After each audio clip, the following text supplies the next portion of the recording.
Hey, shalom, shalom, shalom. Hey, shalom, shalom, shalom. All right, this is your brother Zakar Aban, about to get started in just 1 second. We'll be going over Mark 9 and verse 42, 43 and verse 44, and Lord's will get into a little bit of Isaiah chapter 66 and verse 24. So bear me 1 second. So shalom, shalom. Get a few things pulled up, then I'll get started through the spirit of Yahweh Hashem El Shai.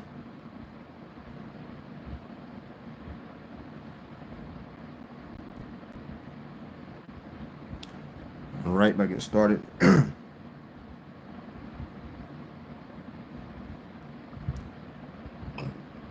Shalom to whoever's hopping on. All right, shalom to the brother Yohanathan. Shalom Malak Brakathon to you and your household, beloved. So I'm gonna go ahead and get started. I'm gonna give all praises and glory unto Yahweh, Bahasham, Yahweh Shai, Bahasham, Raha Hodash. Honors be to the elect elders of the nation of Israel that do labor and teach the truth with all truth and sincerity. Shalom to you, Akim, you hopeful elect, on the highway and hedges, making your body a living sacrifice, according to Romans 12 and verse 1. Shalom to you, sincere believers, which consist of men and women. Shalom, Barakatham, and as always, Abad Babal. All right, so coming back with another video. This will be a live sit down. For different reasons as far as the weather and the climate. Not having too much shelter, so decided in the spirit just be the best thing. And shalom to the sis, Athena, Power Drill. Shalom, sis. All right, Barakatham to you and your household. Hello to the guy named his name Ben Ashrik. Hey, shalom. All right, so let's start with the book of Mark, chapter 9. Go straight to it. Mark 9 and verse 42. Right, and it reads, and whosoever, Mark 9 and 42, and whosoever shall offend one of these little ones that believe in me, it is better for him that a millstone were hanged about his neck, and he were cast into the sea. They say, whosoever shall offend one of these little ones. Now, these little ones, that would be pretty much, like as far as different brothers, okay, a different status or a different rank, all right. So regardless what rank a man may have, you're going to treat every man, with dignity and respect, especially someone that is a believer, right? For him that a millstone were hanged about his neck, and he were cast into the sea. And if thy hand offend thee, cut it off. It is better for thee to enter into life maimed. Now, when it says to cut it off, ultimately it's talking about sin, all right? And shalom also to the Malak, La'ab, shalom, hopeful lesson 12 try, shalom Malak, Brakatham to you and your household, brother. They say, and if thy hand offend thee, cut it off. Now we got to understand that, we are all members of the body of Yahweh Shai. So when it says cut off thy hand or pluck off thy eye, all believers are part of the body of Yahweh Shai. And let's prove that in the book of 1 Corinthians chapter 12. Okay, let's go to the book of 1 Corinthians chapter 12, and let's skip down just a tad bit. I want to go straight to the point. 1 Corinthians 12 and verse 12. For as the body is one and have many members, and all the members of that one body being many are one body, so also is a Mashiach. Right? I'm read it again. For as the body is one and have many members. Okay, so you got your toes, you got your ankle, you got your elbows, you got your fingers, so on, so on. All right. And all the members of that one body being many are one body. So also is Hamashiach being what? Being members of the body of Yahweh Shai. Okay. So when it says, to pluck it out, if someone is pretty much is causing contention within the body, within the believers, you ultimately, rebuke the man, as it says in the book of Matthew, chapter 18. Then if he doesn't hear it, then you'll bring another witness. And then if he refuses to, hear that, all right, then ultimately you will pretty much cut him loose. Okay. And let's grab it from the brother, Galatians 6 and verse 10. As we have therefore opportunity, let us do good unto all men, beautiful, especially unto them who are of the household of faith. Absolutely. All right. Because as scripture says, we supposed to live peaceably with all men, which we do because we hearken unto the scriptures, but especially unto the men's, all right, and women that are calling upon the true names of Yahweh Yahushai, the ones that are what believing. All right. So go back to the book of Mark 9. All right. In John 13 and verse 34, a new commandment I give unto you, that you love one another as I have loved you, that you love one another. All right. And we supposed to follow the Lamb wherever he goeth. All right. Yahweh Shai left an example of what and how we supposed to conduct ourselves. Right. By this shall all men know that you are my disciples. That, we go to the word disciple, meaning having discipline. If you love one, if you have love one to another. All right. So love what? The household of faith, love the brotherhood, as it says, and love the believers, man. Okay. That's showing, ultimately that's showing that you are following Yahweh Shai. As it says, follow the Lamb wheresoever he goeth. In Romans 12 verse 18, if it be possible, as much as light in you, live peaceably with all men. Absolutely. Okay. Because we out here to do one job, and that's to please Yahweh Yahushai. We're not out here, to start some strife or contention. That's not what it's about. We understand that, it comes, but, majority of the time we are just ultimately serving Yahweh Yahushai. So Mark 9 and verse 43, it says, and if thy hand offend thee, cut it off. Once again, this would be a certain person in the body that is causing contention, and he's not willing to hear it, right? It is better for thee to enter into life maimed, having two hands, to go into hell, into the fire that never shall be quenched. Now this hell right here is really talking about the lake of fire. Okay, ones that come to mind should be the book of Revelation, see 22 or 20. All right, this is ultimately talking about the lake of fire, because hell itself, as it says, which is the grave, and when we go to this word, it goes into Gehenna. It's going to be cast into the lake of fire, meaning that there'll be no more death for the nation of Israel, starting off with the elect. So let me grab this. Should be, bear me 1 second. See the Revelation 20 or 22. Yep, beautiful. So let's start at Revelation chapter 20 and verse 14, straight to the point. And it reads, and death and hell were cast into the lake of fire. This is the second death, because the first death was what? Thermonuclear. The first death was by the way of the flood. The second death will be by thermonuclear missiles. Okay, in those days, the earth itself, was cleansed. All right, speaking about that particular, by what? By the water, by the flood. And death and hell were cast into the lake of fire. This is the second death, and once again, that lake of fire will be caused by the missiles. And whosoever was not found written in the book of life was cast into the lake of fire. So them that was not already preordained, all right, them that was not chosen. Because you can be an Israelite, but you can be a Israelite that is born rejected, which you know as a 2/3. Okay, so you got to be, so the elect nation is Israel, but there's an elect within the elect nation. All right, and whosoever was not found written in the book of life was cast into the lake of fire. Once again, that would be caused by the nuclear missiles. All right. And a matter of fact, to prove that, let me see if I can find it. If I can, it's all good. Here's one. There's another one I got in my mind, but it's not coming. Isaiah 54 and verse 16, and it reads, behold, I have created the smith that bloweth the coals in the fire, and that bringeth forth an instrument for his work, and I have created the waster to destroy. All right, and this ultimately going to what? The knowledge of creating missiles. All right, that was given it unto these Edomites. Really with the Germans, which you will call Teman. So shalom to the brother Kambashana. Shalom, brakathum to you and your household. Malak shalom. He said, okay, Esau hating. I didn't even get a live notification. Yeah, hey man, they be playing, brother. These damn devils, they playing. That's all they do. It's ridiculous. So back to the book of Mark 9, and skip down to verse 44. I want to touch on this word for worm. All right, I want to go to this word for worm. So Mark 9 and verse 44, and it reads, and their worm, Mark 9 and 34, where their worm died not, and the fire is not quenched it. Now, this worm could be twofold. All right, this is not where, for one thing, there is no hell as far as a devil with a pitchfork. You know, that's all fables. That's all, you know, made up. Okay, hell can represent what? A condition. All right, hell can represent the grave.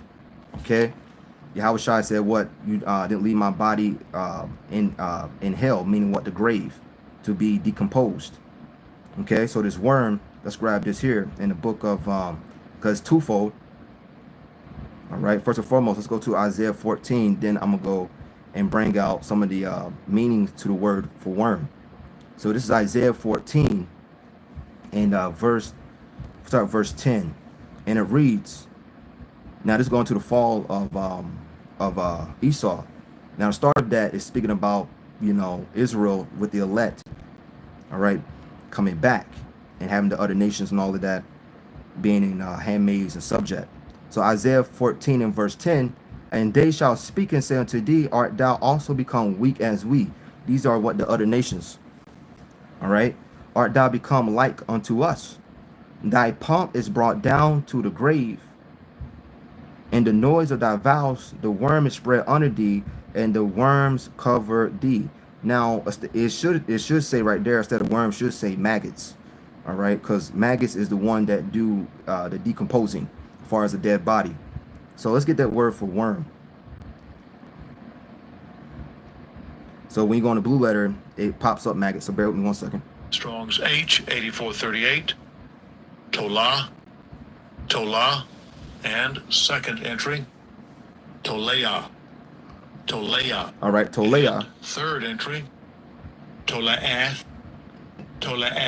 All right, Tolaath, and it goes into worm, scarlet. I'm gonna skip down, and also when you keep going down, it says what? Maggot. Okay, because ultimately this whole place is being what? Is deteriorating.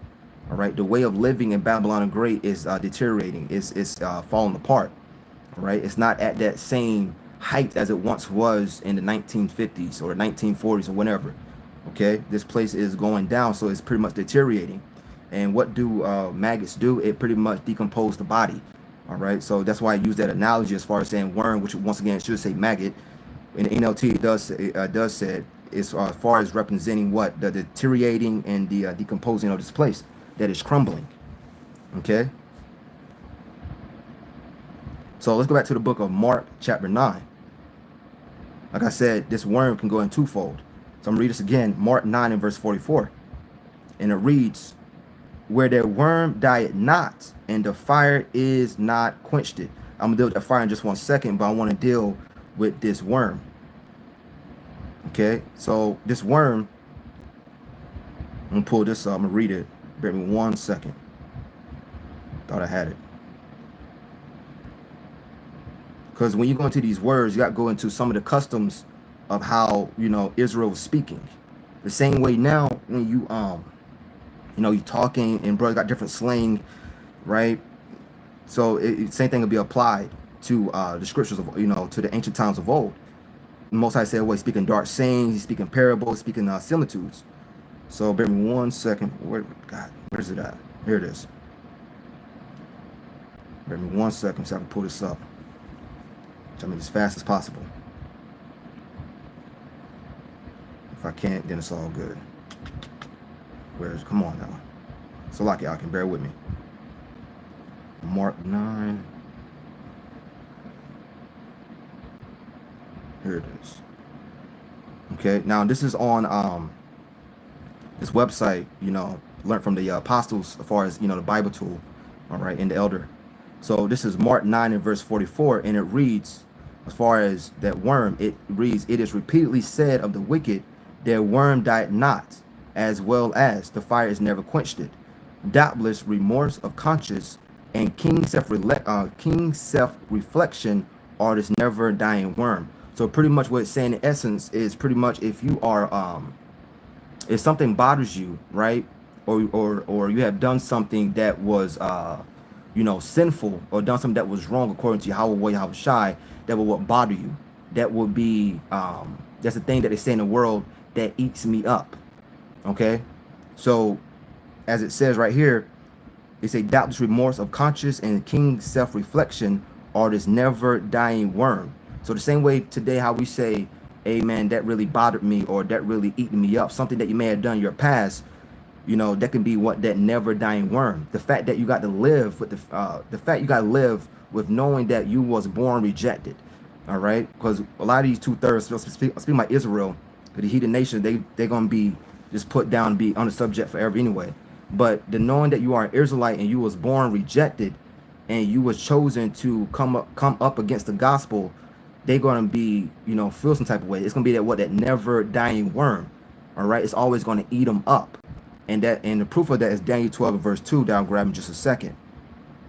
It says remorse of conscience and keen self-reflection are this never dying worm.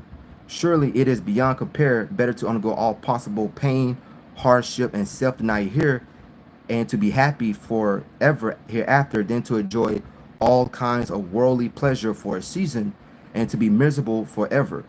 All right, so it's pretty much giving the reflection as far as I just read in Mark 9:42, as far as cut off certain things. So cut off certain sin, and also if a person is being a busybody or being contentious, you'll cut that person off as well. But that never dying worm can also, once again, means having remorse if something is bothering you. And to prove that, let's go to the book of Daniel chapter 9, Daniel chapter 12 and verse 2. All right, because these Israelites that's going to come back in the kingdom, they are going to be ashamed. They're going to have their head down for a certain period of time. So this is the book of Daniel chapter 12 and verse 2, straight to the point. Daniel chapter 12 and verse 2.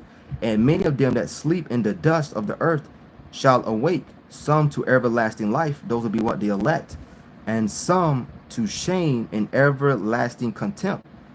Okay, let's read it in NLT. Many of those whose bodies lie dead and buried will rise up, right? Some to everlasting life, and some to shame and everlasting disgrace. So that's that never dying worm. Once again, the fact that you was chosen to be rejected, the fact that you was your lot, your mission, when Yahweh Shai sent your spirit back down here, because judgment take place on earth, that your mission, your lot was to be against the truth, right? So it said, many of those whose bodies lie dead and buried will rise up, some to everlasting life, and some to shame and everlasting disgrace. And that lines up perfectly with as it gave about this never dying worm. It says, once again, it is repeatedly said of the wicked, their worm died not, as well as the fires never quenched it. Doubtless remorse of conscience and keen self-reflection are this never dying worm. All right, once again, it's always going to bother you that you came up against the gospel. Okay, which you couldn't control it anyway, because the Most High pick your position and your role of how your life is going to play out. Okay, so they always going to be tied to what that disgrace. Okay, it's always going to eat them up that they was once again chosen to be a 2/3. So let's go back to the book of Mark chapter 9, and I deal with Isaiah 66 in just a second. Let's go to the Mark chapter 9 and 44. Once again, I want to deal with this. I want to deal with this fire that never quenched. Mark 9 and 44, where their worm died not, and the fire is not quenched it. All right. Now this fire. Now, yes, this place known as Babylon the Great is going to be burned up. It's going to burn for a period of time. But even at that period of time, matter of fact, let's go to the book of Isaiah, chapter 24. Right? Even at this place gets done burning, for however long it's going to be, it doesn't say in the scriptures. It could be months, weeks, years. I don't know. Right? It doesn't say. So it's going to burn for, for, as it says, forever. But even after they get done burning, this place is always going to be known as a place of great judgment. So real swift, let me grab this, and I'll grab the other precept I got. So this is Isaiah 24, And let's read. See, I want to start. Let's start at verse. It's all good. Let's start at verse 19. Isaiah 24, verse 19. The earth is utterly broken down. The earth is clean dissolved. The earth is moved exceedingly. And how is this going to take place? By what? By those missiles. Sometimes you see, in scripture, you may see arrows, right? A glittering spear. Those all different reference for missiles. Okay. Once again, you got to keep in mind that these are, the ancient ways of talking. All right. They describe it the best way they could. Arrows, the glittering spear, right? The earth is utterly broken down. The earth is clean dissolved. The earth is moved exceedingly. And that would be by the way of missiles. You have 200 million missiles hitting this place. You can call it overkill if you want. The earth shall reel to and fro like a drunkard, and shall be removed like a cot. And now that's literal.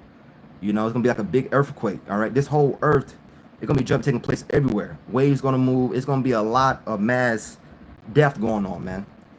The earth shall reel to and fro like a drunkard, and shall be removed like a cottage, and the transgressions thereof shall be heavy upon it, and it shall fall and not rise again. Verse 21. And it shall come to pass in that day that the Yahweh shall punish the hosts of the high ones that are on high, and the kings of the earth upon the earth. Now, who are the kings of the earth? Right? Who are the true rulers today? Is it yes, it's the nation of East, nation of Edom, without question. But you always got to make sure you're saying Amalek, the Ish peoples. All right, those are the true ones that are really, calling the shots. Okay, by the way of Yahweh, Yahushua allowed them to. Okay, those are the ones, the small hats, the big nose people. Those are the ones that are really running the show. Okay, ultimately, once again, because Yahweh, Yahushua allowed them to. So those would be like the kings. And then, you got your other heathen nation as well. But it's always Esau, Edom first. Okay?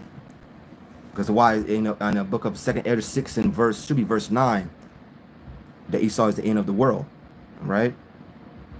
So 22, Isaiah 24 and verse 22, and they shall be gathered together as prisoners are gathered in the pit. Now this is after we come down from those chariots. All right, Lord willing, that be us. And shall be shut up in the prison, and after many days shall they be visited. Because they're gonna hide in these bunkers. All right, these prominent Edomites, these elites of the world. All right, they're gonna escape, but not escape like how they think they are. They're gonna escape just to be the first ones to go into slavery. Okay, and they shall be gathered together. I'm reading NLT. They will be rounded up and put in prison. They will be shut up in prison, and they will finally be punished. Now, how about that? The first ones to be serving hardcore captivity are the elites of the nation of Israel. Okay, and all the nation of Edom. All right, Salakia, slipper of tongue. Then the glory, it says 23. Then the moon shall be confounded, and the sun ashamed, when the Yahweh of hosts shall reign in Mount Zion and in Jerusalem and before his ancients. Okay. So once again, the first ones that go into slavery will be Edom, all right, and the elites of the nation of Edom. So Mark 9 and verse 44, once again, I want to get as much as I can out of this. Try to make it clear as possible. Mark 9 and verse 44, there we say, where the worm died not and the fire is not quenched it. Now, like I said, I brought Isaiah 24 out to prove that after a period of time, they will be rounded up, because they will be hiding in those bunkers. We can go to Revelation 6, where it says rocks fall on us, or trying to hide on the rocks. That's them going into the bunkers. So this fire that never quenched. Let's go to the book of Jude. Jude is only one chapter, straight to the point, in verse 7. See where I want to start. I may want to start up. Verse 7 is good. Jude, verse 7. Even as Sodom and Gomorrah and the cities about them in like manner, giving themselves over to fornication and going after strange flesh, are set forth for an example suffering the vengeance of eternal fire. Now that land itself, is it still on fire? No, it's not. Now, what is it saying? It's literally saying that it's still tied to, that judgment. All right. America will always be tied man, listen, after Yahweh Shai brings mass killings and fire and just pain and punishment and suffering to this place known as America, Babylon the Great, Egypt, Nineveh, Assyria, it will always be known as a place of what happened when you live wickedly. You always remember of how this place went up in smokes. Once again, Jude, it's only one chapter, verse 7. Even as Sodom and Gomorrah and the cities about them in like manner give themselves over to fornication. Same thing is taking place right now. And going after strange flesh, right? Going after strange flesh are set forth for an example. Same thing. America's going to be set forth for an example.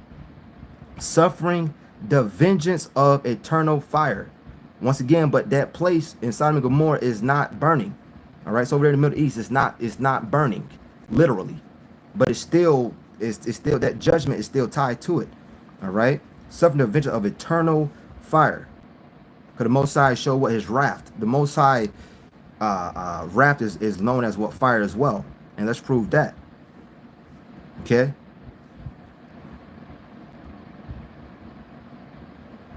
Let's go to the book of Psalms. Should be 21. I'm gonna hit that point. Psalms 21 and verse 9. I'll start verse 8. Psalm 21 and verse 8. Thine hand shall find out all thine enemies. Thy right hand shall find out those that hate thee. Right? And the enemies are the 17 heathen nations. Should be the book of Psalms. Was it 83 or 82? Let me see. Double check. Bear me 1 second. I want to get the wrong precept. Psalms should be Psalms 80. Bear me 1 second. Yep, Psalms 83. All right, you can read about the enemies, which go into what the different nations. So Psalms 21 and verse 9. All right, just laying back off the fact that fire is likened to the Most High's wrath. Psalm 21 and verse 9. And thou shalt make them as a fiery oven. In the time of thine anger, the Yahweh shall swallow them up in his wrath, and the fire shall devour them. All right. Now, this is also likened to what? Once again, Yahweh Shai's anger, that fire. Okay. And literal fire as well. Once again, from those missiles. Back then, in the Sodom and Gomorrah's case, it was used by what? Brimstone. Right. So this place, once again, would be known as what? The place of eternal, as eternal fire. Okay, the same way as Sodom and Gomorrah. Time you think of Sodom and Gomorrah, you ultimately think about the brimstone and the fire that came down upon it. All right, Most High hates what? Hates wickedness. So he still has that eternal hatred and that eternal fire for that place. All right, so I'm gonna drop that. So let's go to the book of Isaiah, chapter 66. All right, in Isaiah 66 and verse 24.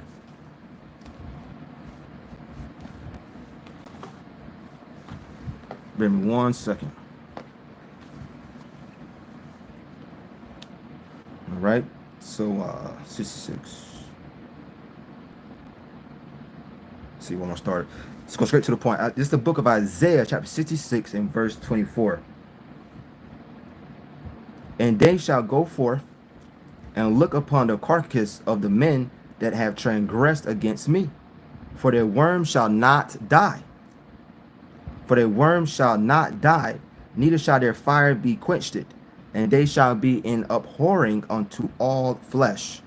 Okay, now when it says about you're going to look upon a carcass, which is our dead bodies, this right here is going to, after World War III, you're going to have a lot of dead bodies, all right, in that land of Gog, which is known as Russia, by the way of missiles. You're going to have America get missiles off too.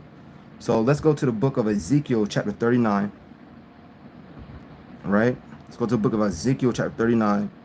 And let's start at verse 7.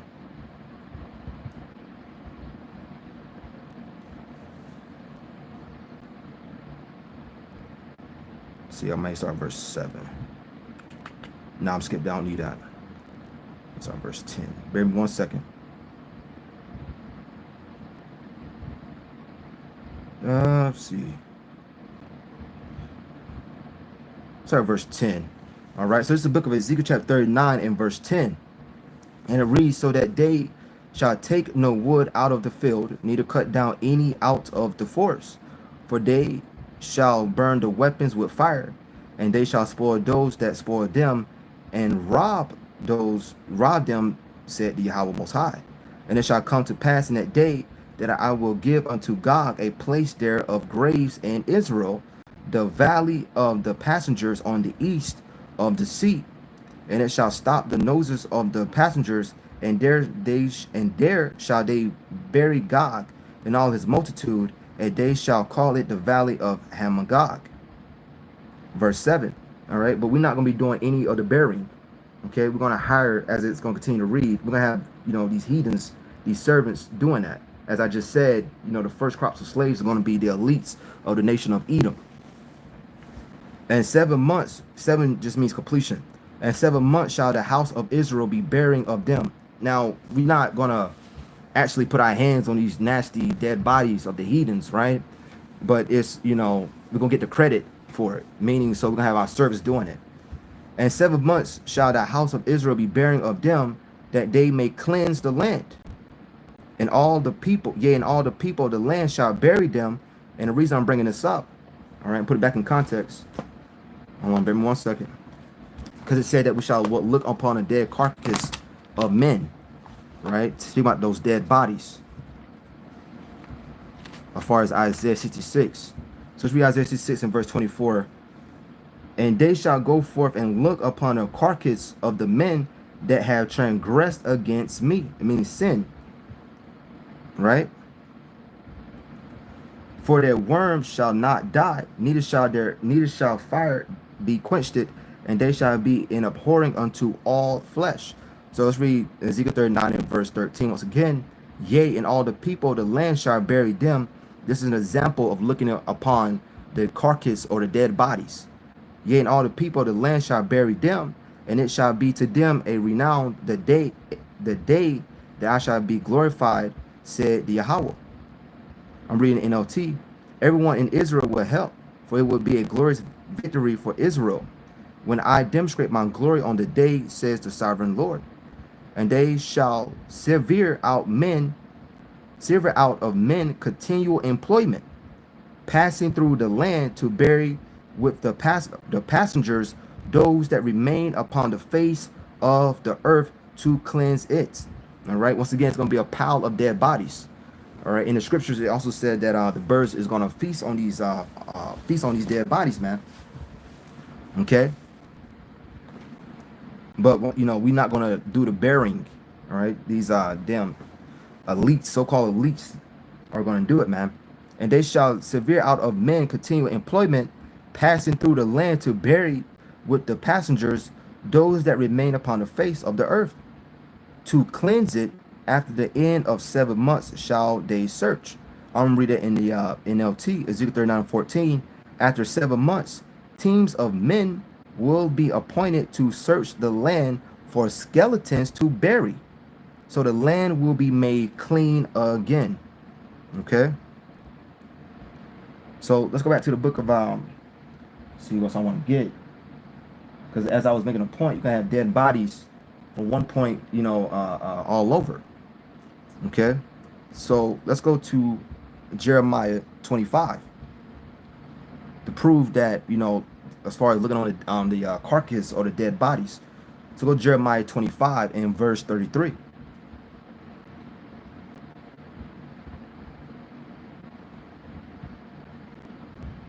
Let me start at verse 32.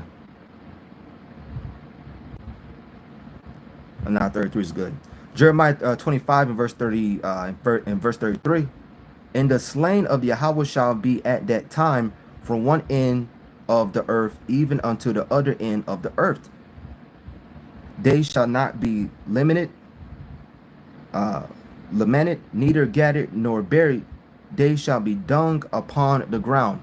All right, they're gonna be what? Once again, piles of dead bodies. That's basically what it's saying. Piles of dead bodies. I'm reading the NLT. All right, and that's going to take place by what, World War III, the fighting, and also by the way of missiles. In that day, Jeremiah 25:33. In that day, those the Yahweh has slaughtered will fill the earth from one end to the other. No one will mourn for them or gather up their bodies to bury them. They will be scattered on the ground like manure. All right, so for a certain period of time. All right, so let's see what else I want to get. Okay,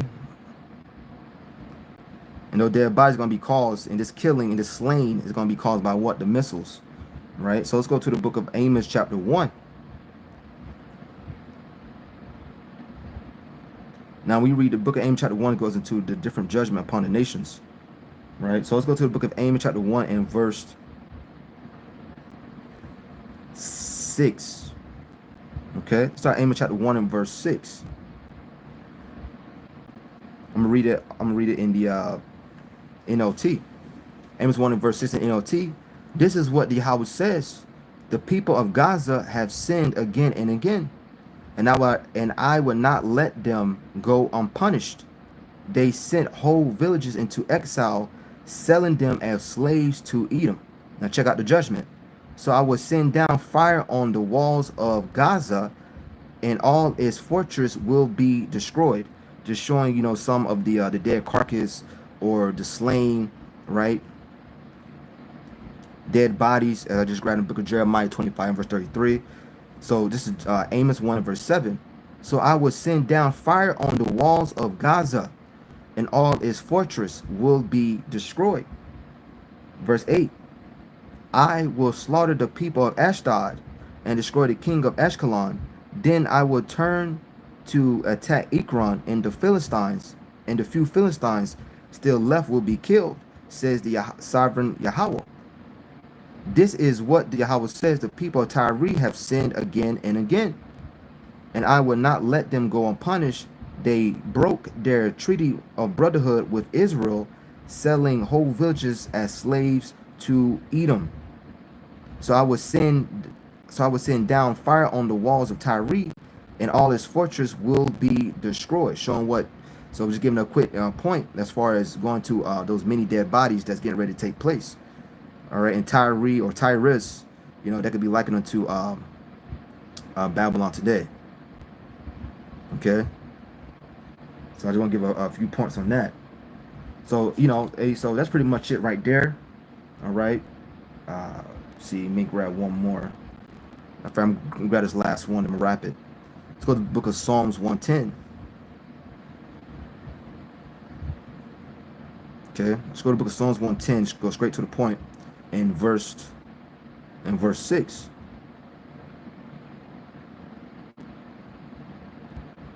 Start verse 5. It's the book of Psalms 110 and verse 5. The other one Yahweh at thy right hand shall strike through kings in the days of his wrath. He shall judge among the heathen. He shall fill the places with the dead bodies. He shall wound the heads over many countries. Okay, and what brought me here, once again, is tying it all together with the dead carcass in Isaiah 66 and verse 24. Okay, where it says, you're going to look upon the carcass or the dead bodies. Okay, and we're going to hire men to pretty much bury them. And we go to the book of Ezekiel 39 and verse 14. This is, going to what the great judgment of Yahweh Yahushai. Psalms 110 and verse 6. He shall judge among the heathen. He shall fill the places with the dead bodies. He shall wound the heads over many countries. Over many countries. So many countries is gonna, pretty much catch what judgment. All right. So where it says in the book of Jeremiah 25 and verse 33, gotta grab it once again. I'm just grab. I want to butcher it. Jeremiah 25 and 33. And the slain of the Yahweh shall be at that day from one end of the earth even unto the other end of the earth. It's gonna be what many many of them that have been slaughtered. They shall not be lamented, that means to mourn, neither gathered nor buried. They shall be dung upon the ground. So piles of dead bodies. All right. So when you read Isaiah 66 and verse 24, read it again. So Isaiah 66 and verse 24, and it reads, and they shall go forth and look upon the carcass of the men that have transgressed against me. Okay, once again, the slain of the Most High is going to be many. For their worm shall not die, neither shall their fire be quenched, and they shall be an abhorring unto all flesh. So to sum it up, that fire, there will be, a mass fire, or the lake of fire, as I just grabbed in the book of Revelation 20 and verse 14, right? But then also it's going to be eternal fire, meaning you always going to be tied to the fact that you was reborn on the side of taking part in that judgment, right? It said the vengeance of eternal fire in the book of Jude in verse 7. And I'll grab it again just to put it back in perspective. So this is Jude in verse 7. Even as Sodom and Gomorrah and the cities about them in like manner, giving themselves over to fornication and going after strange flesh, are set forth for an example, suffering the vengeance of eternal fire. All right. So America will be looked at as a place of vengeance of eternal fire. It will always be known as a place of great wickedness and a place of great judgment. All right. Of what happened when you live wickedly, and the people that will be left here to take part in that heavy judgment would always be known as the ones that rejected the truth. They will always be known as the people that had to take part in being in that lake of fire. Okay. And how do we know that? Once again, let's go to Daniel 12 and verse 2. And it reads, and many of them that sleep in the dust of the earth shall awake, some to everlasting life. Now, when it says sleep in the dust, some to everlasting life, that could be twofold as well. Because you got many elect that works do follow them, that may have, died in the truth, but they're gonna be the ones on the first ones on the chariots. But then it also can go into, coming back to your right state of mind, coming back from that Gentile state of mind, as it says in the book of Proverbs 21, should be 16. He that wandered out of the way of understanding remaining in the congregation of the dead. So we were all spiritually dead. So we all have been awakened, and seeking out the everlasting life. All right. It says, and many of them that sleep in the dust of the earth shall awake, some to everlasting life. As I said, that could be twofold. All right. Literally, you got elect men that may have died, but be first ones on the chariots. And also you got brothers, all right, and sisters as well. You got believers that is coming back to this truth, coming back from that dead state. And some to shame and everlasting contempt. All right. And shame and everlasting contempt. So that would be likened unto what? That never dying worm. Okay. That will always bother the Israelites that was rejected. They will always bother the ones that was born to be a 2/3. All right. So that's pretty much the point there. I'm gonna end it there. I'm gonna give all praises, and Lord willing, that was edifying. So I'm gonna end it there, and I'm gonna give all praises and glory unto Yahweh, Bahasham, Yahweh Shai, Bahasham, Raha Chodash. Honors be to the elect elders of the nation of Israel that do labor and teach the truth with all truth and sincerity. Shalom to you, Akim, your hopeful elect. All right, that on the highways and hedges making your body a living sacrifice. All right, and shalom to sincere believers, which consist of men and women. Shalom, brakatham, and as always, abba. Shalom. All right, and shalom to the brother Kabash and not shalom to Wab like Allah. Shalom alaikum.